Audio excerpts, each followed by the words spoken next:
ओम शांति। आज साकार महावाक्य 17/7/2026 मधुर संतान माने यही भारत भूमि निराकार बाबांकर जन्मभूमि अटे। एठाकु ही बाबा आसुचंती तुमको राजयोग शिखाई राजत्व देवाई तुमर सेवा करने।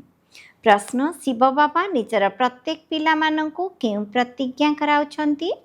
उत्तर, मिठे बच्चे प्रतिज्ञा कर जे बाबा मु कौनसी भी विकर्म करिबि नाही। मु 5 विकारर दान देउछि। मनरे डर रहिबा दरकार।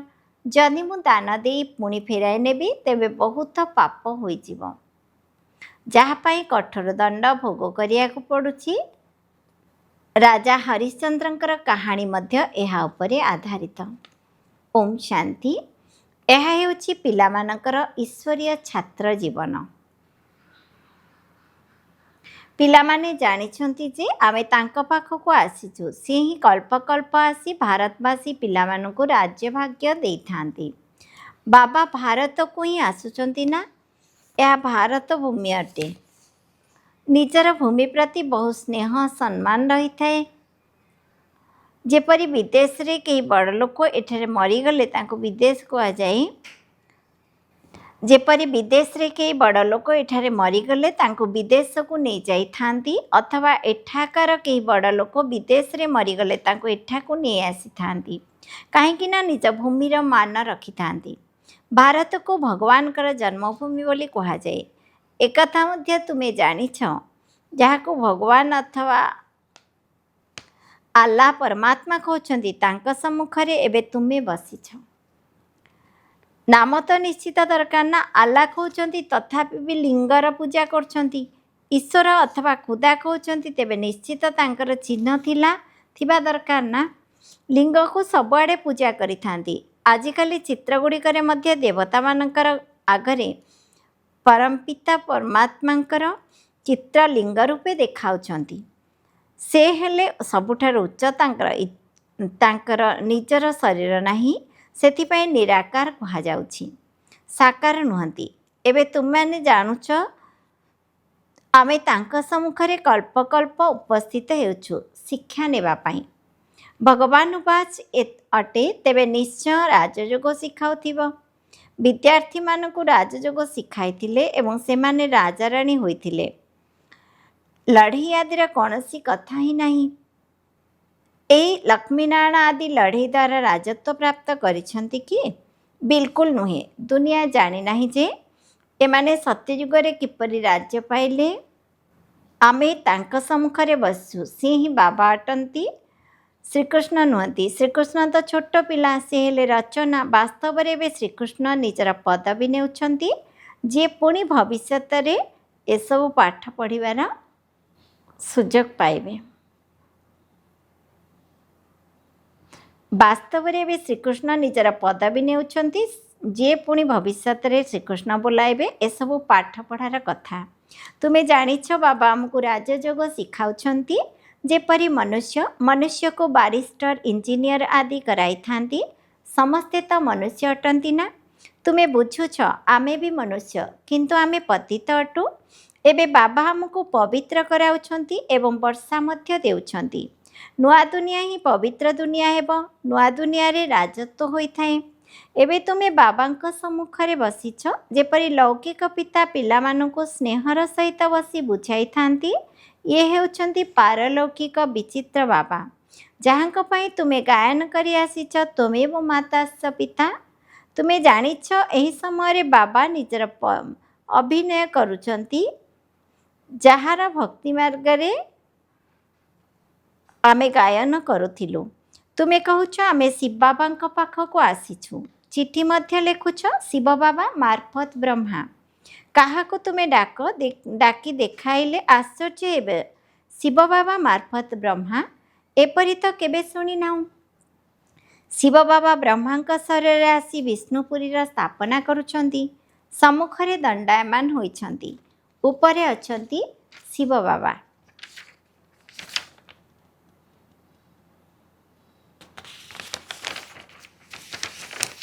ଶିବ ବାବା ବ୍ରହ୍ମାଙ୍କ ଦ୍ୱାରା ସ୍ଥାପନା କରିଥିଲେ, ଏବେ ପୁଣି ଥରେ କରୁଛନ୍ତି। ଏହା ହେଉଛି ପ୍ରବୃତ୍ତି ମାର୍ଗ। ରାଜବିଦ୍ୟାରେ ମଧ୍ୟ ବାରିଷ୍ଟରୀ ପଢ଼ାଇଲେ ପୁଅ ଝିଅ ଉଭୟ ପଢ଼ିଥାନ୍ତି। ଝିଅମାନେ ମଧ୍ୟ ଜଜ୍, ବାରିଷ୍ଟର, ଡାକ୍ତର ଆଦି ହେଉଛନ୍ତି।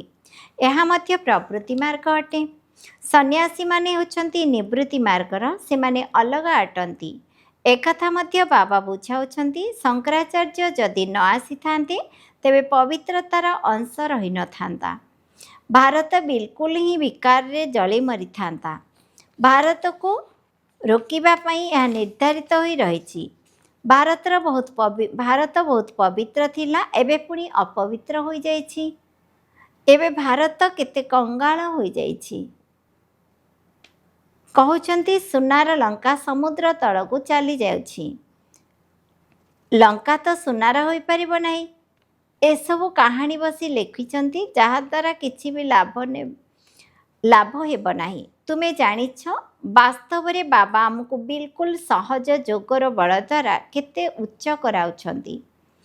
ବାବା ପ୍ରତିଜ୍ଞା କରୁଛନ୍ତି, ଯଦି ନିରନ୍ତର ୟାଦ କରିବାର ପୁରୁଷାର୍ଥ କରିବ ତେବେ ବିକର୍ମ ବିନାଶ ହୋଇଯିବ। ଭକ୍ତି ମାର୍ଗରେ ମଧ୍ୟ ୟାଦ କରିବାର ପୁରୁଷାର୍ଥ କରିଛ ନା? କାହିଁକି ୟାଦ କରୁଛନ୍ତି? ଆମକୁ ସାକ୍ଷାତକାର ହେଉ। ଏପରି ନୁହେଁ ଯେ ଏଥିପାଇଁ ୟାଦ କରୁଛନ୍ତି କି ଆମକୁ ବାଦଶାହୀ ମିଳିଯାଉ ଅଥବା ଆମେ ନରରୁ ନାରାୟଣ ହୋଇଯାଉ। ନା, ତୁମର ମଧ୍ୟ ଏହି ଆଶା ନଥିଲା ଯେ ଆମେ ମନୁଷ୍ୟରୁ ଦେବତା ହେବୁ। ଗାୟନ ମଧ୍ୟ କରୁଛନ୍ତି, ମନୁଷ୍ୟ ସେ ଦେବତା। ତୁମେ ଦେଖିଛ, ବାସ୍ତବରେ କଳିଯୁଗ ପରେ ସତ୍ୟଯୁଗ ଆସିବ। କଳିଯୁଗରେ ଏତେ ଅନ୍ତ ହୋଇଛି, ଏତେ ମନୁଷ୍ୟ ଅଛନ୍ତି। ସତ୍ୟଯୁଗରେ ଗୋଟିଏ ଧର୍ମ। ଏବେ ତୁମକୁ ଆତ୍ମା ଓ ପରମାତ୍ମାଙ୍କର ମିଳନ ଅନୁଭବ ହେଉଛି। ଦୁନିଆରେ ଜଣେ ହେଲେ ବି ମନୁଷ୍ୟ ନାହାନ୍ତି ଯାହାଙ୍କ ପାଖରେ ଆତ୍ମାର ଜ୍ଞାନ ରହିଛି। ଆତ୍ମାରେ 84 ଜନ୍ମର ଅଭିନୟ ନିର୍ଦ୍ଧାରିତ ହୋଇ ରହିଛି, ଏକଥା କେହି ଜାଣିନାହାନ୍ତି। ଏହି ଆଶା ମଧ୍ୟ କେବେ କାହାଠାରୁ ଶୁଣିନାହିଁ। ବାବା ତ ହେଉଛନ୍ତି ଜ୍ଞାନର ସାଗର, ପତିତ ପାବନ। ଏଠାରେ ସବୁ ପାପାତ୍ମାଙ୍କର ଅଛନ୍ତି। ଏପରି ନୁହେଁ ଯେ ଯିଏ ବହୁତ ଦାନ ପୁଣ୍ୟ କରିଥାନ୍ତି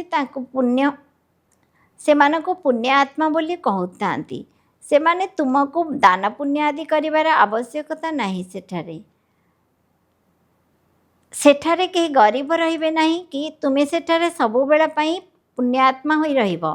ତୁମେ ଶରୀର, ମନ, ଧନ ସବୁକିଛି ବେହଦ ସେବାର ଅର୍ଥ ଦେଉଛ, ଯାହାକୁ ବଲିହାର୍ଜିବା ବା ସମର୍ପଣ ହେବା କୁହାଯିବ। ବାବା କହୁଛନ୍ତି ପ୍ରଥମେ ମୁଁ ସମର୍ପଣ ହେଉଛି, ତା ତୁମେ ହେଉଛ।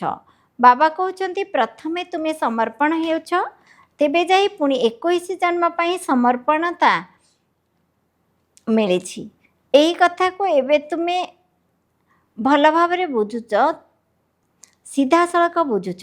ଘରେ ଘରେ ରହୁଛ ଓ ସେଠାକୁ ମୁରଲି ଆସୁଛି। ଦୂରରେ ରହୁଛ, ଏବେ ତ ବାବାଙ୍କ ସମ୍ମୁଖରେ ବସିଛ। ବାବା କହୁଛନ୍ତି ପିଲାମାନେ, ମୁଁ ତୁମର ପିତା ଏବଂ ମଧ୍ୟ ଅଟେ। ଏଠାରେ ଅନ୍ଧଶ୍ରଦ୍ଧାର କୌଣସି କଥା ନାହିଁ। ସେ ପିତା ଅଟନ୍ତି, ଶିକ୍ଷକ ମଧ୍ୟ ଅଟନ୍ତି। ବାବାଙ୍କର ହେବା ଦ୍ୱାରା ସେ ଶିକ୍ଷା ଦେଇଥାନ୍ତି। ମୋ ବୁଦ୍ଧିରେ ଏବେ ସମସ୍ତ ଜ୍ଞାନ ରହିଛି। 84 ଜନ୍ମର ଚକ୍ର ମଧ୍ୟ ତୁମକୁ ବୁଝାଯାଇଛି। ଯେଉଁମାନେ 84 ଜନ୍ମ ନେବେ ନାହିଁ ସେମାନେ ବୁଝିବେ ନାହିଁ। ତୁମେ ଜାଣିଛ ଯେ ବାସ୍ତବରେ ଆମେ 84 ଜନ୍ମର ଚକ୍ର ଲଗାଇ ଏବେ ଘରକୁ ଯାଉଛୁ। ତୁମେ ପବିତ୍ର ଆତ୍ମା ହୋଇକରି ଯାଉଛ। ପବିତ୍ର ହେବା ପାଇଁ ତୁମେ ପୁରୁଷାର୍ଥ କରୁଛ। ଯୋଗ ବଳ ଅର୍ଥାତ୍ ୟାଦର ବଳ ଦ୍ୱାରା ତୁମେ ପବିତ୍ର ହୋଇଯିବ। ଯୋଗ ଶବ୍ଦ ଶାସ୍ତ୍ରର ଅଟେ। ବାବା ମଧ୍ୟ କହୁଛନ୍ତି ମୋତେ ୟାଦ କର ଏବଂ ଅନ୍ୟମାନଙ୍କୁ ସଙ୍ଗକୁ ବୁଦ୍ଧିଯୋଗ ତୁଟାଇ ନିଜ ପିତାଙ୍କ ସହିତ ବୁଦ୍ଧିଯୋଗ ଯୋଡ଼। ୟାଦ କର, ଯେତେ ୟାଦ କରିବ ସେତେ ତୁମର ବିକର୍ମ ବିନାଶ ହେବ। ବାସ୍ତବରେ ଭାରତକୁ କଳ୍ପ କଳ୍ପ ବର୍ଷା ମିଳୁଛି। ଶିବ ଜୟନ୍ତୀ ମଧ୍ୟ ପ୍ରସିଦ୍ଧ ଅଟେ। ଯେପରି ବୁଦ୍ଧ, ଖ୍ରୀଷ୍ଟ ଆଦିଙ୍କର ଜୟନ୍ତୀ ହେଉଛି, ସେହିପରି ନିରାକାର ଶିବଙ୍କର ମଧ୍ୟ ଜୟନ୍ତୀ ହେଉଛି। ସେ ହେଲେ ଉଚ୍ଚରୁ ଉଚ୍ଚ। କୃଷ୍ଣ ଜୟନ୍ତୀ ମଧ୍ୟ ପ୍ରସିଦ୍ଧ ଅଟେ, କିନ୍ତୁ ସେ ଆସି କ'ଣ କରୁଛନ୍ତି ଏକଥା କେହି ଜାଣିନାହାନ୍ତି। ଶ୍ରୀକୃଷ୍ଣ ସତ୍ୟଯୁଗର ରାଜକୁମାର ଥିଲେ। ନିଶ୍ଚୟ ତାଙ୍କୁ କେହି ଏପରି କର୍ମ ଶିଖାଇଥିବେ ଯାହାଫଳରେ ସତ୍ୟଯୁଗର ରାଜକୁମାର ହୋଇଛନ୍ତି। ଛୋଟ ପିଲା ତ ପବିତ୍ର ହିଁ ଅଟନ୍ତି। ଏ ତ ଏକି ହିଁ ବାବା ଭଗବାନ ଅଛନ୍ତି। ଭଗବାନ ତ ଏକ ହିଁ ନିରାକାର ଅଟନ୍ତି। ଭଗବାନ ହେଉଛନ୍ତି ଜଣେ, ବାକି ସବୁ ହେଲା ତାଙ୍କର ରଚନା। ରଚନା ଠାରୁ କେବେ ରଚନାକୁ ବର୍ଷା ମିଳିପାରିବ ନାହିଁ। ଭାଇକୁ ଭାଇ ଠାରୁ ବର୍ଷା ମିଳିପାରିବ। ତୁମେ ସବୁ ଭାଇ ଭାଇ ଅଟ। ଭାଇ ଭାଇ ଗୋଟିଏ ଭାଇ ଭାଇ ବୋଲି କହିଥାନ୍ତି ନା। ବାବା ତ ଜଣେ ଅଟନ୍ତି। ବର୍ଷା ତାଙ୍କଠାରୁ ମିଳିବ। ସମସ୍ତ ଭାଇମାନଙ୍କର ସଦ୍ଗତି ଦାତା ଏକମାତ୍ର ବାବା ଅଟନ୍ତି। ବାବା କହୁଛନ୍ତି ମୁଁ ଆତ୍ମାମାନଙ୍କୁ ଆସି ପାଠ ପଢ଼ାଉଛି, ଆତ୍ମାମାନଙ୍କୁ ସଦ୍ଗତି ଦେଉଛି। ବାବା ବସି ରାଜଯୋଗ ଶିଖାଉଛନ୍ତି। ଏହି ପାଠପଢ଼ାର ପଦବୀ ତୁମକୁ ଏଠାରେ ମିଳିବ ନାହିଁ। ସେମାନେ ବାରିଷ୍ଟର ଆଦି ଏହି ଜନ୍ମରେ ହେଉଛନ୍ତି, ପୁଣି ପରଜନ୍ମରେ ଆଉ ଥରେ ପାଠ ପଢ଼ିବେ। ତୁମେ ଜାଣିଛ ଏହି ପାଠପଢ଼ା ଦ୍ୱାରା ଆମେ 21 ଜନ୍ମ ପାଇଁ ପ୍ରାରବ୍ଧ ପାଉଛୁ। ସତ୍ୟଯୁଗରେ ଡାକ୍ତର ଆଦି କେହି ରହିବେ ନାହିଁ। ସେଠାରେ ରୋଗ ହିଁ ହେବ ନାହିଁ। ତୁମେ ସେଠାରେ ଗର୍ଭମହଲରେ ରହିବ। ଏଠାରେ ଗର୍ଭ ଜେଲରେ ରହୁଛ, ଯେଉଁଠାରେ ବହୁତ ଦଣ୍ଡ ମିଳିଥାଏ। ସେଥିପାଇଁ ଡାକୁଛନ୍ତି ଏହି ଜେଲରୁ ବାହାର କର। ଆମେ ଆଉ କୌଣସି ଭୁଲ କରିବୁ ନାହିଁ। ଜେଲ କହିବେ। ଧର୍ମରାଜଙ୍କ ସହିତ ପ୍ରତିଜ୍ଞା କରୁଛନ୍ତି। ଏଠାରେ ତୁମକୁ ଶିବ ବାବାଙ୍କ ପାଖରେ ପ୍ରତିଜ୍ଞା କରିବାକୁ ହେବ। ବାବା ଆମେ କେବେ ହେଲେ ବିକର୍ମ କରିବୁ ନାହିଁ। 5 ବିକାର ଆମେ ଆପଣଙ୍କୁ ଦେଇଛୁ। ଏକଥା ମଧ୍ୟ ବାବା ଜାଣିଛନ୍ତି ଯେ ବିକାର ତୁରନ୍ତ ଛାଡ଼ି ହେବ ନାହିଁ। ଭିତରେ ଡର ରହିବା ଦରକାର। ଯଦି ଆମେ ବିକାରର ଦାନ ଦେଇ ପୁଣି ନେବୁ ତେବେ ବହୁତ ବଡ଼ ପାପ ହୋଇଯିବ। ଯେପରି ରାଜା ହରିଶ୍ଚନ୍ଦ୍ରଙ୍କର ଉଦାହରଣ ରହିଛି। ବାବା ଜାଣିଛନ୍ତି ଏପରି ନୁହେଁ ଯେ 5 ବିକାର ତୁରନ୍ତ ଛାଡ଼ି ପଳାଇବ ନା, ସେଥିପାଇଁ ସମୟ ଲାଗିବ। ତୁମର କର୍ମାତୀତ ଅବସ୍ଥା ହେବ, ତେବେ ଯାଇ ଲଢ଼େଇ ଲାଗିବ। ଏହି 5 ବିକାର ହେଉଛି ବହୁତ ବଡ଼ ଶତ୍ରୁ। ସେଥିରେ ମଧ୍ୟ ମୁଖ୍ୟ ହେଉଛି ଦେହାଭିମାନ। ଏହାର ଦାନ ଦେବା କେତେ ମୁସ୍କିଲ। ଘଡ଼ିକୁ ଘଡ଼ି ବାବା କହୁଛନ୍ତି ନିଜକୁ ଆତ୍ମା ମନେ କରି ମୋତେ ମନେ ପକାଅ, କିନ୍ତୁ ଏପରି ହେଉନାହିଁ। ଦେହାଭିମାନୀ ହେବା ଦ୍ୱାରା ପୁଣି କାମର ଚୋଟ ପଡ଼ୁଛି। ଦେହାଭିମାନ ସବୁଠାରୁ ତୀକ୍ଷ୍ଣ ଅଟେ। ଦେହୀ ଅଭିମାନୀ ହେବା ପାଇଁ ମେହନତ କରିବାକୁ ପଡ଼ିବ। ମୁଖ୍ୟ ଦେହାଭିମାନ ଆସିବା ଦ୍ୱାରା ହିଁ ପାପ ହୋଇଥାଏ। ସେଥିପାଇଁ 5 ବିକାରକୁ ଦାନରେ ଦେବାକୁ ପଡ଼ିବ। ଏଥିରେ ସମୟ ଲାଗୁଛି। ସାଜନଙ୍କ ବିନା ସଜନୀମାନେ ତ ଯାଇପାରିବେ ନାହିଁ। ପ୍ରଥମେ ସାଜନକୁ ଯିବାକୁ ହେବ, ପରେ ସଜନୀକୁ ଯିବେ। ସାଜନକୁ ଆସି ସବୁ ଆତ୍ମାମାନଙ୍କୁ ନେଇଯିବାକୁ ହେବ। ଯେପର୍ଯ୍ୟନ୍ତ କର୍ମାତୀତ ଅବସ୍ଥା ନ ହୋଇଛି ସେ ପର୍ଯ୍ୟନ୍ତ ପୁରୁଷାର୍ଥ କରିବାକୁ ହେବ। ଦେହାଭିମାନ ଆସିବା ଦ୍ୱାରା ହିଁ ପୁଣି ଭୁଲ ହେଉଛି। କହୁଛନ୍ତି ବାବା ଦେହାଭିମାନରେ ଆସିବା ଦ୍ୱାରା ବିକାରରେ ପଡ଼ିଛୁ। କେବେ କୌଣସି ପାପ କର ନାହିଁ। ମାୟାକୁ ଜିତିବା ପାଇଁ କେବେ ମେହନତ କରିବାକୁ ପଡ଼ୁଛି। ବାବା କହୁଛନ୍ତି ଯଦି ବିବାହ କରିଛ ତେବେ ପବିତ୍ର ରହି ଦେଖାଅ, ତେବେ ସନ୍ନ୍ୟାସୀମାନେ ମଧ୍ୟ ଦେଖାଇବେ। ତୁମର ରୋଜଗାର ଦେଖ କେତେ ଉଚ୍ଚ। ପବିତ୍ର ରହି ଦେଖାଅ, ତେବେ ବହୁତ ଉଚ୍ଚ ପଦ ପାଇବ। ତୁମ ନିକଟରେ ସମସ୍ତେ ନତମସ୍ତକ ହୋଇଯିବେ। ବାବା ମଧ୍ୟ ମହିମା କରୁଛନ୍ତି। ଯଦିଓ ପବିତ୍ର ରହୁଛନ୍ତି, ପୁଣି ଯୋଗ ମଧ୍ୟ ରଚନା କରିବା ଦରକାର। ଯୋଗରେ ହିଁ ଘଡ଼ିକୁ ଘଡ଼ି ବିଘ୍ନ ପଡ଼ୁଛି।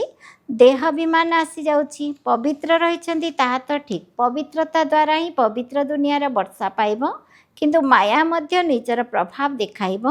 ମାୟା ବହୁତ ବିଘ୍ନ ପକାଇଥାଏ। ବାବା ବୁଝାଉଛନ୍ତି ଏସବୁ ହେବ। ବାହାଦୁରୀ ଦେଖାଇବ, କିନ୍ତୁ ତା ସହିତ ନିରନ୍ତର ୟାଦ ମଧ୍ୟ ରହିବା ଉଚିତ।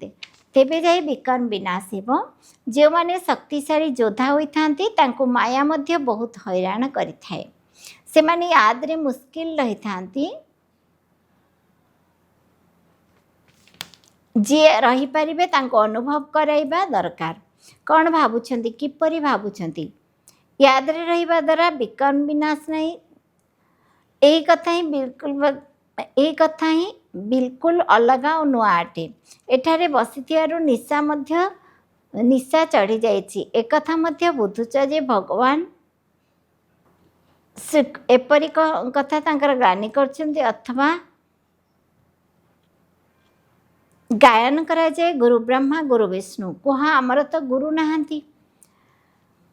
साकार गुरु के पतित पावन होई परिबे नाही। एही समय तुम्हें पतित पावन परमात्मांकर समस्त जीवन कहानी को जानुछ। सुख शांति आनंदर सागर यही महिमा आमे एहांकु ना गुरु ना ईश्वर बोली मानुछु। पतित पावन तो जणे ही निराकार अटंती। साकार गुरु के पतित पावन होई परिबे नहीं। एही समय रे तुम्हें परमपिता परमात्माकर समस्त जीवन कहानी को जानुछ। 5000 वर्षर शिव बाबांकर कण पाठ चलुछि। एहा मध्य एही महिमा तांकर अटे। बाबांक पाखरे संपत्ति अछि तेणु निश्चय पिलामानकु मध्य देउथिबे ना। अच्छा मीठा मीठा शिकिल दे संतान मानकर प्रति माता पिता बाप दादांकर मधुर स्नेह संपन्न शुभेच्छा एवं सुप्रभात। अच्छा मीठे मीठे शिकिल दे संतान मानक प्रति प्रतिदिन माता पिता बाप दादांकर मधुर स्नेह संपन्न शुभेच्छा एवं सुप्रभात। आत्मिक पितांकर आत्मिक संतान मानकु नमस्ते। आम आत्मिक पितांकर मध्य आम आत्मिक संतान मानकर मध्य आत्मिक पितांको नमस्ते नमस्ते नमस्ते। धारणा के लिए मुख्य सार नंबर 1 कर्मातीत अवस्था को प्राप्त करने पाई कर्मेन्द्र मानक द्वारा कौन सी भी भूल करिबार नहीं। पवित्र रहिबा सहित यादर यात्रा रे मध्य मजबूत हेबाकु पड़िबो। सेकेंड पॉइंट सर्वदा पुण्यात्मा हेबा पाई शरीर मन धन बाबांक पाखरे समर्पण हेबाकु पड़िबो। थरे मात्र समर्पण हेले 21 जन्म पाई पुण्य आत्मा होई जीवो। वरदान सहज योग को निजर स्वभाव स्वाभाविक करुथिबा प्रत्येक विषय रे निपुण हुआ। जेपरी बाबांकर संतानट एथिरे कौनसी कम बेसी नाही। सेपरी निरंतर सहज योगी बा निरंतर नेचर रे परिणत होई जिबा दरकार। निरंतर जोग तुमार स्वाभाविक नेचर रे परिणत होई जिबा दरकार। जेपरी कहार जदि कौनसी विशेष नेचर थाए न चाहिए मध्य सेही नेचर रे बसीभूत होई कार्य करिथांती। सेहीपरि यहाँ मध्य तुमार नेचर न चाहिए मध्य जड़े नेचर रे बसीभूत होई कार्य करिथांती। सेहीपरि यहाँ मध्य तुमार नेचर हो जाऊ। कौन करी किपरि जोग करी एपरी कथा नहीं। कौन किपरि किपरि जोग लगाइबे एभली कथा समाप्त हो जाऊ। ताहाले सब विषय रे परफेक्ट अर्थात सुवर्ण हो जिवो। संपूर्णतर अर्थ कौन सी प्रकार प्रभाव मुक्त एवं त्रुटि शून्य अवस्था। स्लोगान जदि सहन करिवार अछि तेबे खुशी खुशी रे कर बाध्यतामूलक नुहे।